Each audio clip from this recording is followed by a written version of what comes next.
घूस लेते हैं, कुछ तो है गड़बड़। मर्जी अगर सत्संग से पहले कभी ऐसा हो गया हो तो फिर क्या करें उसमें? पहले का जो रहा है तो मतलब अगर एकत्रित हुआ हो, अगर वो खर्चा हो गया तो हम ज्यादा प्रेस नहीं करेंगे।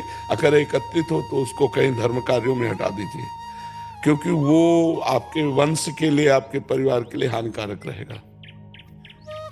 आप अपनी कमाई जो सरकार को आप देते हो, आपको सरकार देती है, उससे तो ठीक है, क्योंकि वो आपका एक कार्य प्रणाली है।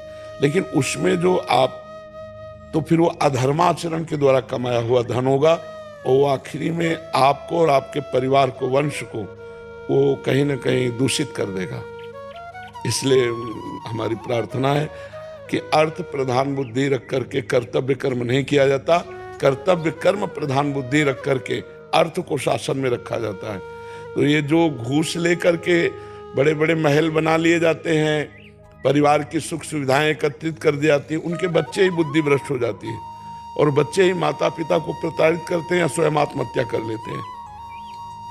बहुत हम सूक्ष्म बात कह रहे हैं, इसको लोग जल्दी समझते नहीं। या ऐसे बच्चे पैदा होंगे जिनको जीवन भर संभालते रहो, या ऐसे बच्चे पैदा होंगे जो जीवन भर का गम दे देंगे, या फिर ऐसे बच्चे पैदा होंगे जो जीवन भर तुम्हें पीड़ित करेंगे, तुम्हें सताएंगे।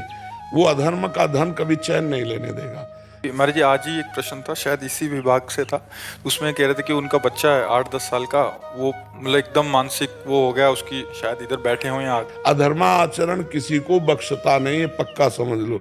सबसे हाथ जोड़कर प्रार्थना है, धर्म की 100 रुपया की कमाई तुम्हारे घर में आनंद फैला देगी, और अधर्म की 1 करोड़ की कमाई तुम्हारे परिवार को, तुम्हारे वंश को वो विस्फोट पैदा कर देगी, बुद्धि भ्रष्ट कर देगी। ऐसे रोग, ऐसी घटनाएं, ऐसी बौद्धिक स्तर की मारामारी मच जाएगी कि आप कभी सुखी नहीं हो पाओगे। इसलिए अधर्म का पैसा मत लो, उसे जहर समझो, और धर्म की कमाई, मेहनत की कमाई आप उससे सेवन करो। वो तुम्हारे परिवार को दीपक की तरह जलाती रहेगी, हाइलोजन की तरह। बेईमानी से तुम चमकोगे, एकदम फ्यूज हो जाओगे, और दीपक की तरह जलोगे, वंश परंपरागत जलते रहोगे।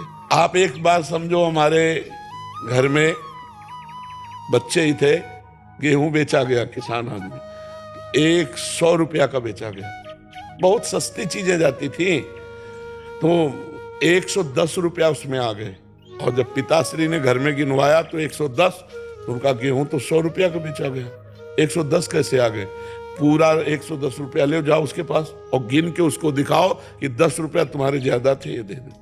जब दे के वापस आए, उस परिवार में पले हैं जहां 10 रुपये बेईमानी के, अब वो तो दे दिया था, अब उसको क्या पता कि 10 ज्यादा चले गए, लेकिन उनका नहीं, पूरे 110 लेके जाओ, गिन के दिखाओ कि आपके 10 रुपया ज्यादा है, दे के आ जाओ। ऐसे धर्मात्मा परिवार से, मतलब पूरा परिवार भगवत मार्ग में। क्यों? क्योंकि ऐसे संस्कार डाले गए, ऐसा धर्म की कमाई खाई गई कि सबकी बुद्धि भगवान में। तो आपका आचरण आपकी संतान पर प्रभाव डालेगा। इसलिए डरो, जैसे जहर खाने से डरते हैं, ऐसे घूस से डरो। किसी भी विभाग में कोई हो, हमारी जो बातें सुनते हैं, हम हाथ जोड़कर प्रार्थना करते हैं, ये जो अधर्माचरण के द्वारा पैसा लिया गया है, ये तुम्हारे परिवार के लिए बड़ी हानिकारक होगा। अभी आपको बड़ा अच्छा लगता है, वो सब हानिकारक है।